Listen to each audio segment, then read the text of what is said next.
Presentamos Tablillas Parlantes. Comentarios de actualidad con Freddy Torres Oviedo y Quique Tarapacá. Chile y el mundo, bajo la mirada crítica y constructiva de este hijo del norte. Tablillas Parlantes.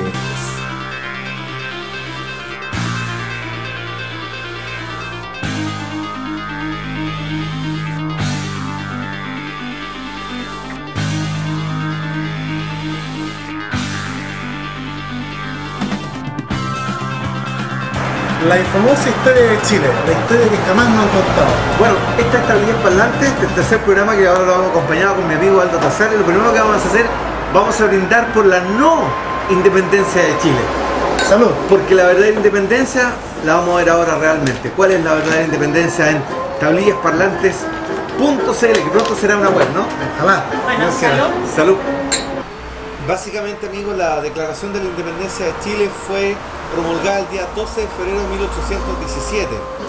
Lo que hace la primera Junta Nacional de Gobierno, que obviamente dirigió Mateo Vittorio Zambrano, conocido como el Conde de la Conquista, el día 18 de septiembre, que es lo que celebramos, es simplemente un cabildo abierto donde reconocen, en primer término, que pertenecen y asumen la soberanía del rey Fernando VII, preso en España por las tropas napoleónicas.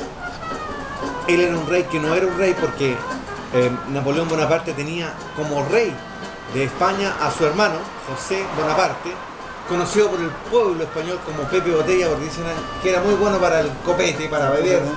Entonces, obviamente que lo que hace Chile en ese momento, cuando instaura la Junta Nacional, la primera Junta Nacional de Gobierno, es reconocer que somos todavía una colonia, porque reconocen al rey como la máxima autoridad, rey Fernando VII. Aldo. Bueno, y entrando más de lleno, más que en la colonia, entramos en la pregunta que todos nos hacemos. ¿Es Chile realmente independiente? No lo es. Y eso es lo que tenemos que aclarar. Yo leyendo un texto, saltándome unas cuantas décadas, es un libro que yo recomiendo mucho a las personas, que es este. Mercaderes, empresarios y capitalistas, de Gabriel Salazar. Este no es un libro de historia, este es un libro de investigación económica, económica e histórica. Y nos demuestra de que Chile dejó el comercio exterior en manos de los empresarios ingleses. Es por eso de que ahí nosotros hemos hipotecado la riqueza de esta tierra. Hemos entregado la riqueza minera en una guerra del Pacífico, que es la guerra del salitre, en manos de oligarcas, empresarios y no del pueblo. Por lo tanto, me gustaría ahí, Freddy, que tú añadieras algunas cosas con respecto a esta historia, que es muy interesante. Bueno, Gabriel Salazar estuvo en Inglaterra durante un periodo largo de aproximadamente 8 o 9 años, que aprovechó obviamente de ir a la biblioteca de Londres, en la enciclopedia, a revisar todos estos datos que están en este libro, que, como muy bien dice Aldo, Mercaderes, Empresarios y Capitalistas, trata de fondo el tema de por qué Chile, todavía hasta el día de hoy, es un país vasallo que es monoproductor, y que es un país que obviamente siempre ha sido manejado por el 3% de la población que tiene los recursos, por una gran masa de gente que no tiene recursos, que es humilde, que es pobre. Y hoy día lo vivimos de otra manera. Es decir, los antiguos latifundistas hoy día están encarnados en la banca, están encarnados en las autoridades de gobierno, y esta aristocracia hoy día todavía se puede ver muy palpable. Todavía hoy día en la sociedad chilena podemos ver quiénes son carreristas, que pertenecen a ese bando, entre comillas, y quiénes son los higuinistas, quiénes pertenecen a ese bando. Hasta el día de hoy, en 200 años, la historia no ha cambiado, es la misma. Y referente a eso, el mito que cae siempre para el 11 de septiembre es: ¿cuándo ocurre la división de los chilenos? Y nos dicen siempre que en el golpe de Estado se divide entre fascistas o militares y marxistas, lo cual es un error, porque esta nación fue fundada en dos bandos, entre carreristas y o'higginistas. Pasamos 2 décadas después a pipiolos y pelucones. Seguimos con conservadores y liberales hasta llegar a esta época. Alianza con nueva pillería, nueva mayoría. Que al final nos damos cuenta de que esta nación nace dividida, no es un tema del 73, eso es un tema histórico. O sea, Y te saltaste un paso importante, yo creo que hay que mencionarlo. En 1891 en Chile ocurrió una guerra civil también. Se rebelan en contra del presidente Balmaceda, que mañana el presidente Balmaceda, o un ratito más, ya estaría de aniversario, él se suicidó. Pero también hubo una guerra civil en Chile donde murió más gente, ojo, que la guerra del Pacífico contra Perú y Bolivia.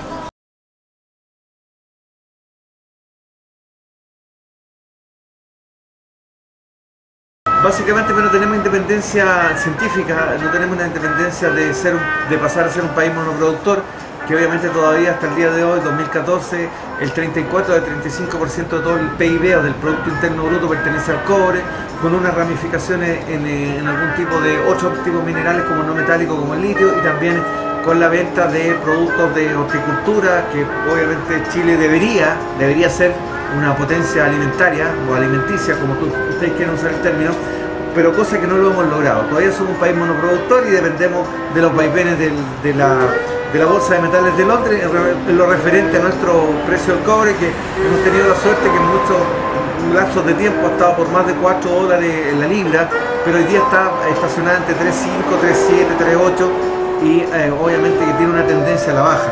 Y esa tendencia a la baja significa que hay menos recursos para el país, aunque tenemos una gran reserva sobre los $60.000, creo, de 60.000 millones de dólares o 35.000, no tengo la cifra clara, que está en Estados Unidos, digamos, una reserva gringa que se supone que nos tienen ellos guardada la plata. ¿Hablamos de las pensiones? Se supone, claro, obviamente. Son 35.000 millones de dólares, parece. Más o menos. 35.000 millones de dólares. La riqueza de Chile está en las pensiones. Está en las pensiones. Aquí el asunto de la AFP, que usted mes a mes es asaltado por estas administradoras de pensiones, pero vamos a entrar en un tema económico en futuros programas. Sigamos hablando de la independencia de Chile. Cabe destacar un tema de la independencia, que las 3 guerras civiles producidas en Chile se desatan. La primera en 1830-33 con la batalla de Lircay, de la mano del señor Diego Portales y su ejército mercenario, y la otra es la del 51, liderada por el señor Francisco Bilbao. José de Victoriano Lastarria, todo también, es famoso, él es intelectual. Y la tercera y última guerra civil, que es la revolución del 91 con balmaceístas y conservadores. Los progresistas, obviamente. Bueno, entre 1817 y 1818 hasta 1827-28 en Chile ocurrieron más de 8 a 9 asonadas militares cuando asume el presidente Arturo Frei, que es el padre de Jorge Alessandri, Arturo Alessandri, que es el padre de Jorge Alessandri, que fue presidente de Chile entre el 58 y el 64.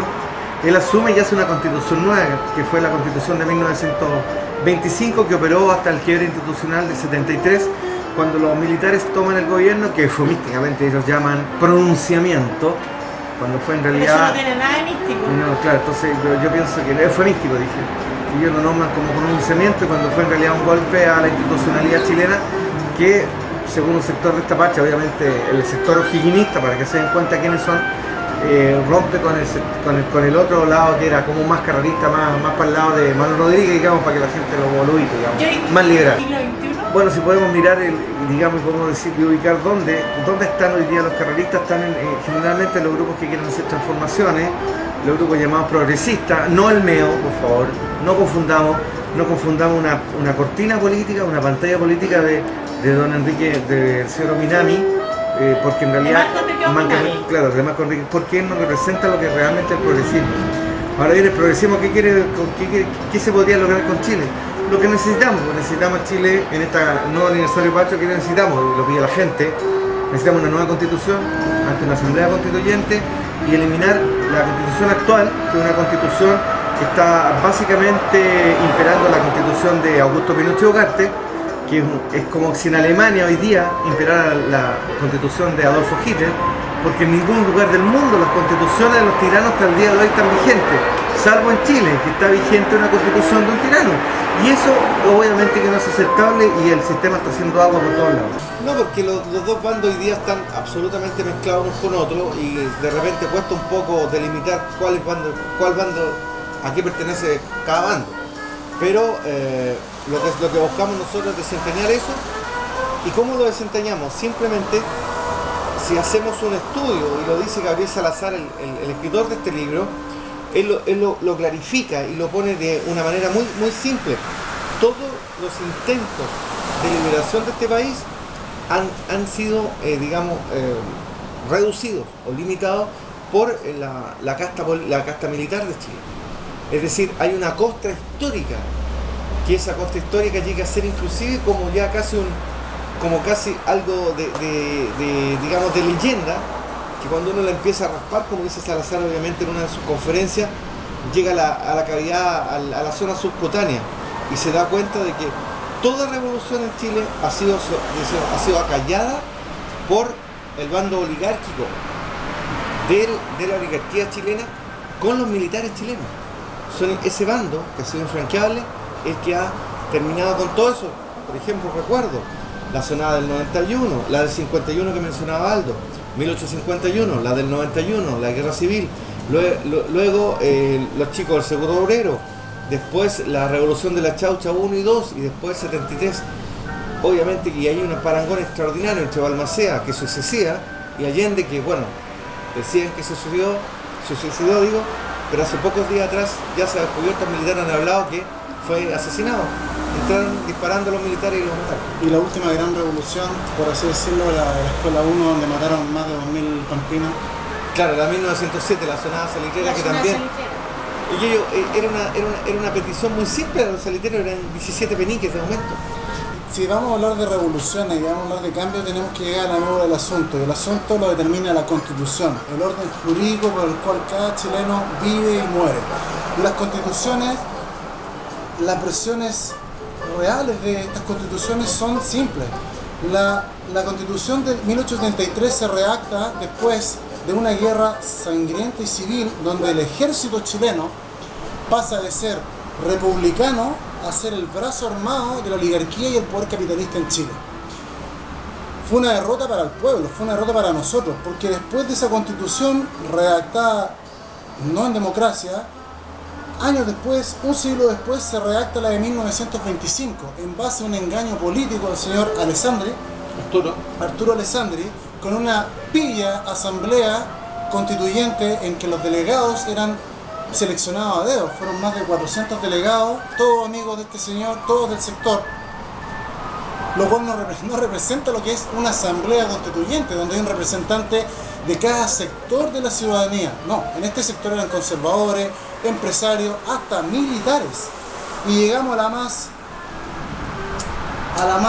asquerosa, y déjenme decirlo en estas palabras, constitución del mundo, la más neoliberal, que es la de 1980, que ni siquiera fue hecha en base a una asamblea constituyente.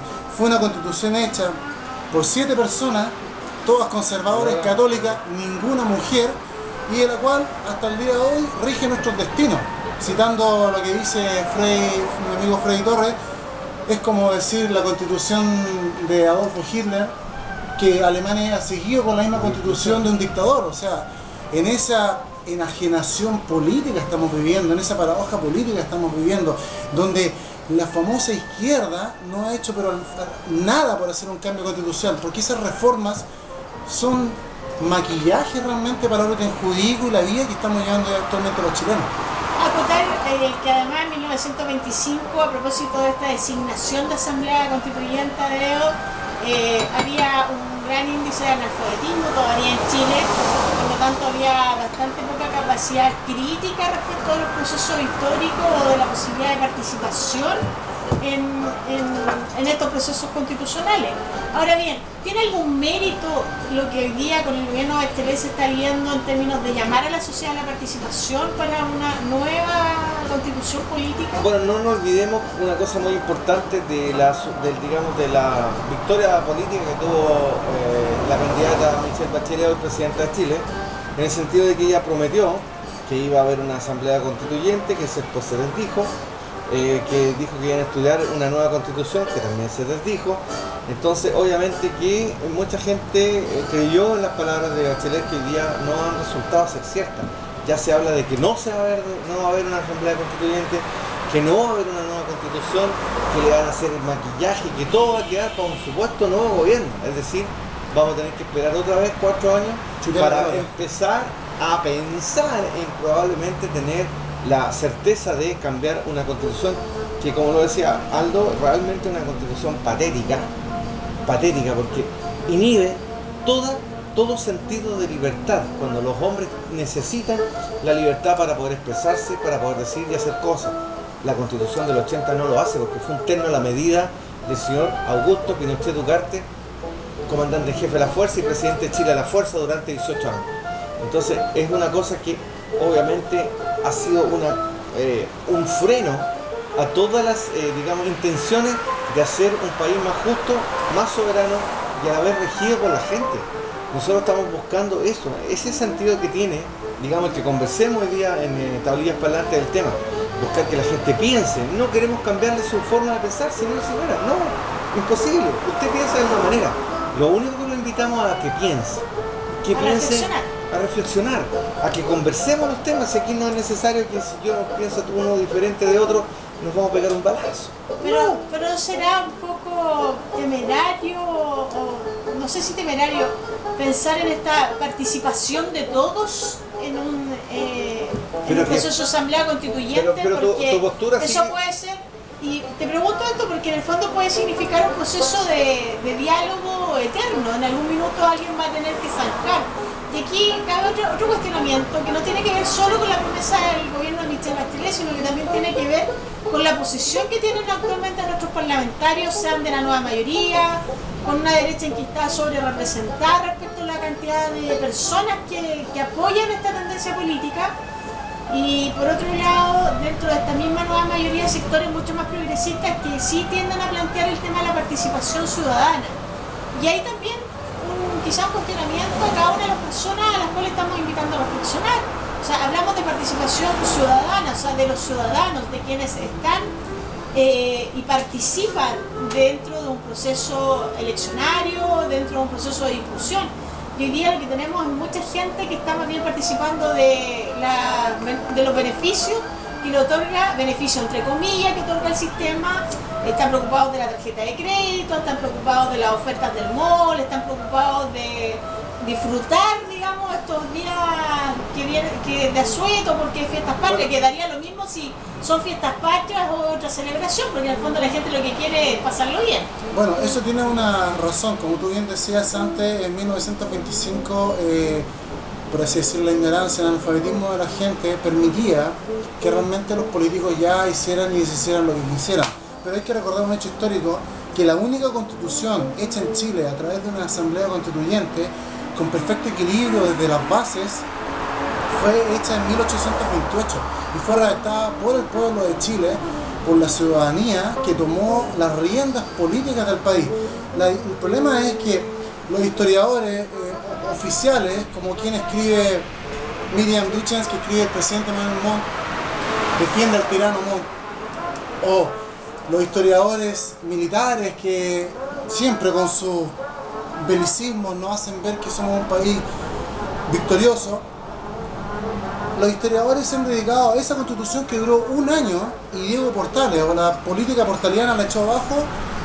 Fue una constitución que los historiadores le llaman anarquismo, desorden social.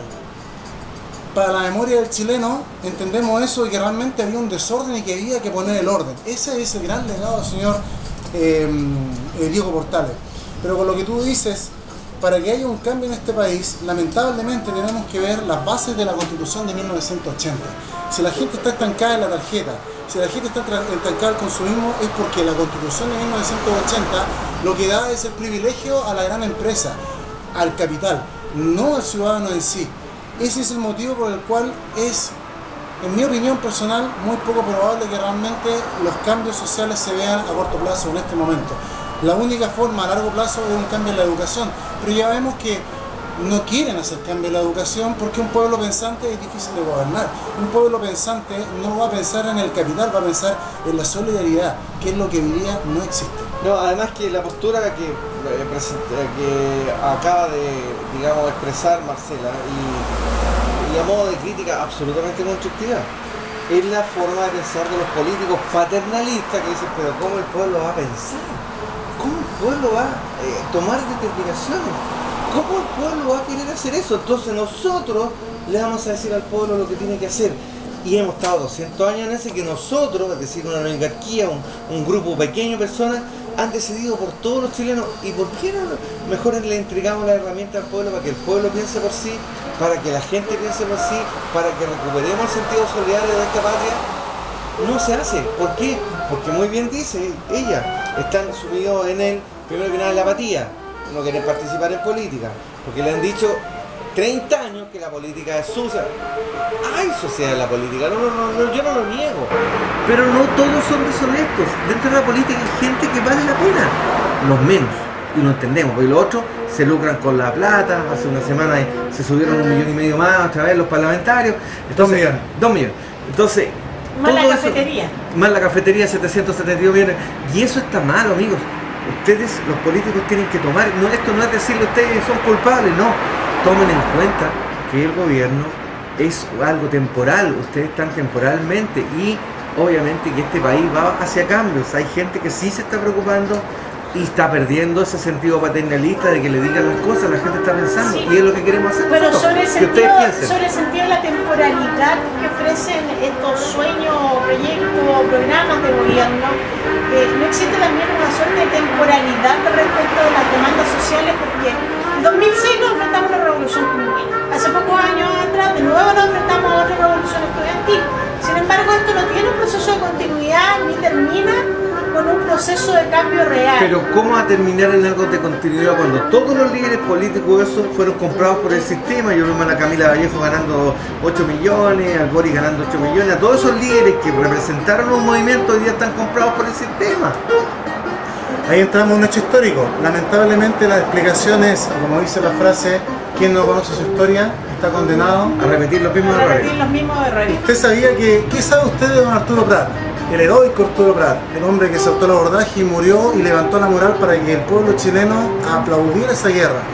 El señor Prat no solamente fue un capitán de corbeta, fue un agente secreto espiando los intereses de argentinos debido a la posible guerra que iba a haber en esos momentos por la colonización y la soberanía de la Patagonia. Si nosotros no tenemos acceso a la historia oficial, nunca vamos a entender estos errores y por qué siguen cometiéndose estas enajenaciones políticas. Algo que muy peculiar que hay que hablar. El señor Salvador Allende, todos mis respetos, el señor Balmaceda, todos mis respetos, se suicidaron, aunque ahora último Salvador Allende se reconoció que fue asesinado, se suicidaron en base a las constituciones conservadores y liberales hechas en los años que correspondían. El señor Balmaceda se suicidó en base a la constitución de 1830, la constitución del 33, perdón, que no representaba al pueblo, que representaba a los mercaderes y al centralismo de Santiago, que de ahí parte el centralismo de Santiago. El señor Allende, don Salvador Allende, fue asesinado y siguió con la constitución de Alessandria de 1925. Entonces, veámoslo desde este punto de vista, hasta dónde llega la enajenación política de nuestros líderes y nuestros héroes patrios. O sea, esa es la gran incógnita que nosotros tenemos.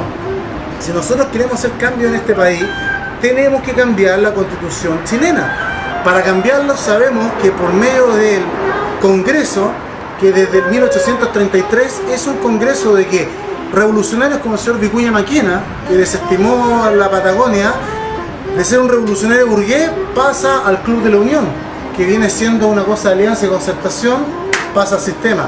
Tenemos los nuevos revolucionarios como la señorita Camila Vallejo, Karen Cariola, que se insertan en esta costra, en este sistema constitucional, que tratan de hacer cambios desde dentro y no van a lograr esos cambios de dentro mientras tengamos una constitución que no nos permite más que reformas, como yo digo, maquillajes políticos en el orden jurídico que rige nuestras vidas. Ustedes saben, amigos, ustedes sabían que la constitución de 1980 del señor Pinochet no tiene ningún instrumento para ser cambiada, no tiene ningún estamento político para que pueda hacerse los cambios, y si se lograra requiere de otros mecanismos que la van a hacer inviolable, es decir, es una camisa de fuerza que llevamos, y la única solución, amigos, es Asamblea Constituyente, una nueva constitución, pero todos de acuerdo, porque tendría que tener mayoría en el Congreso, ambas cámaras, para poder derogarla, y los pueblos lo han hecho.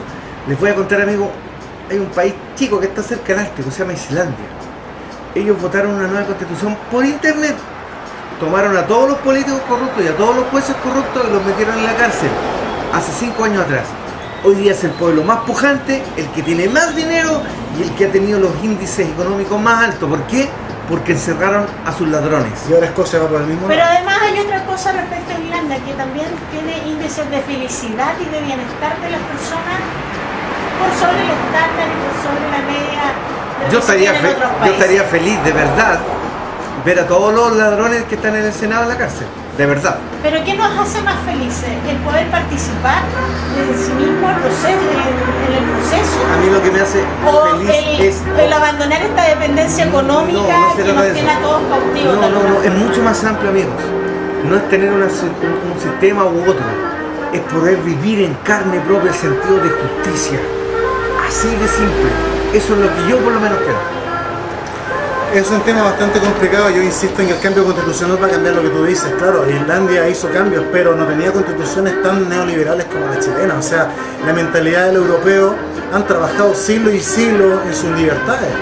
Es la gran diferencia con Chile, que sigue siendo una salitrera donde hay 7 dueños de un fondo. O sea, insisto, si no cambiamos nuestra constitución no vamos a lograr ningún cambio. Ningún cambio. O sea, queremos cambiar la educación, pero la Constitución privilegia a los dueños de la educación en Chile. Por eso han lucrado lo que han querido. Por eso hemos tenido a señores como el señor Arrate, hemos tenido tantos ministros de izquierda que no han hecho ningún cambio. El señor Vitar, han permitido el lucro y el abuso en la educación chilena. De hecho, la educación no solamente es un bien de lucro, sino también es una forma de, discúlpenme, de idiotizar, de estupidizar a las personas. O sea, no tenemos una educación que nos enseñe educación cívica, filosofía. ¿Cómo hacemos pensar a las personas si las personas, el mejor libro es la televisión? ¿Y qué es lo que tenemos en la televisión chilena en los últimos 30 años? Nos han enseñado que lo más importante es lo que pasa con la vida de tal fulano, tal sultano, que nos enseña que de hecho, si ustedes ven los spots publicitarios, vemos que antes, yo digo a mis 40 años, que cuando tú veías cine en su casa, cuando veías televisión a los principios de los 90, tú veías spots publicitarios en que no te alcanzaba el tiempo para ir al baño y ya entraba la película de nuevo. Ahora te puedes demorar todos los días en el baño, vienes y ves están los spots publicitarios. O sea, hay un tema psicológico en el cual inducen a la persona a consumir, a consumir, a consumir. Vamos a un hecho real. ¿Qué pasa con esta famosa ley del trabajo que a muchos beneficia cerrando 2 días el comercio? Me parece fabuloso, pero ¿qué es lo que hace el chileno? El chileno compra el triple por 3 días o 2 días feriados. O sea, la gran empresa no se ve afectada con esta ley porque ya está en la mentalidad de las personas el consumo excesivo de cosas. Ese es mi punto de vista. Bueno, pero ¿quiere la gente en Chile pensar? Es que Se sientan felices a la como gente, tal. es que está feliz la gente porque no se le hace pensar, no se le enseña a pensar. El chileno es paternalista, peticionista, pirigüeño, todo lo pide, todo reclama, pero no hace nada para cambiar desde sus bases, desde su misma familia. Si tenemos a los niños, en vez de estudiar, leer un libro, lo tenemos jugando PlayStation. Si no tenemos los niños en los parques recreándose y lo tenemos en los cines comiendo comida chatarra, ¿cómo esa persona va a pensar? ¿Cómo esa persona va a poder tener un pensamiento crítico, social, político, siendo de que la política está tan desprestigiada que los mismos políticos, los mismos empresarios, que son los que mandan, les conviene esta ignorancia social? ¿Por qué? Porque si yo estoy bien como estoy, soy feliz como estoy, con las lucas para el bolsillo, con la tarjeta de crédito, no me interesa realmente lo que pasa con el de al lado, no me interesa realmente ver que realmente en mí están los cambios para que yo pueda realmente acceder a una educación, a una salud, a una pensión y a una vivienda digna, que no la tenemos, es fuente de lucro en Chile. Bueno, amigos, hemos dejado el tema pendiente, queremos ya despedirnos, así que le vamos a dar a nuestros panelistas un minuto para que se despidan y nos dejen enganchados con el programa número 4 que va en la próxima semana. ¿Aldo? No, Aldo primero. Bueno, yo solamente quiero agradecer a Frey por la invitación a tu programa y solamente dejarles dicho que en vísperas del 18 hay algo que recordar el 18 de septiembre. Hay que recordar el suicidio de un hombre que quiso utilizar las riquezas del salitre para el bien social, para el bien de nosotros. Es bien cierto que era un burgués, pero un burgués con sentido público. Este libro lo recomiendo de Jenny Monsalve, que es una escritora e historiadora, que nos demuestra con este libro que la prensa, el cuarto poder Te voy a hacer una corrección, a mí me gusta decir contrapoder.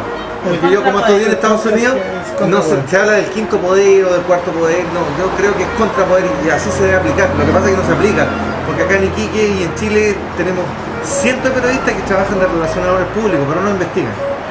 Bueno, esto es cierto. Este libro solamente demuestra de que la prensa siempre estuvo a favor y en manos de quienes eran dueños de los medios de comunicación, que esto viene desde antes. Por lo tanto, es fácil ver la historia desde el punto de vista de quienes dominan los medios de comunicación. Invitaría a la gente que empezara a leer otras fuentes de información y en especial historiadores, escritores, filósofos, artistas chilenos que han tratado de demostrarnos que hay otra historia y que es preciso ya, para hacer los cambios, empezar a interiorizarnos de esa historia. Eso podría decir. Bueno, yo quiero invitar a todos los auditores de Tablillas Parlantes a decirles que en realidad la educación, la lectura y el proceso de pensamiento crítico no es algo a lo que se tiene que aspirar a través de los procesos educacionales formales en los colegios, sino que es algo que los padres deben y necesitan inculcarle a sus hijos. Y quiero ser absolutamente localista, invitar a mucha gente hoy día que está con su celular reclamando por los tacos, aprovechar ese tiempo y ese espacio para echarse un bolsillo, o sea, echarse un libro en los bolsillos. Antiguamente la editorial que mantuvo durante el gobierno de Salvador Allende, un gobierno del cual siempre he dicho que me he sentido sumamente orgullosa de haber nacido en ese gobierno y muy beneficiada de haber nacido en ese gobierno por todo lo que significó en la alimentación para los niños, lo que se aspiraba como sueño de educación también en ese tiempo. Y retomar esas cosas tan sencillas y tan simples que no requieren mayor esfuerzo ni mayores inversión, pero que sí significan poder darle una mirada distinta a nuestra vida, a nuestro sistema, donde debiésemos empezar a aspirar a tener mejor salud, no pensando en políticas públicas hacia la masa, hacia prevenir enfermedades, sino pensando en los trabajadores. Siento que ahí está la gran fuente, la gran base social, el gran capital que tiene hoy día Chile, pero que ese capital hoy día necesita levantarse y levantar la voz. Una invitación. No me queda nada más que despedirnos. Tablillas Parlantes ahora sigue un rumbo político, pero también vamos a seguir avanzando también en los misterios que a la gente le llama mucho la atención, pero básicamente pensando en Tarapacá como región, como desarrollo. Así que nos vemos la próxima semana. Muy contento de poder haber estado con ustedes y bueno, esperemos tener buena salud para poder seguir conversando estos temas. ¡Salud! Salud. ¡Viva Chile! El verdadero Chile. Fue Tablillas Parlantes con Freddy Torres Oviedo. Los esperamos para otra ocasión. Muchas gracias.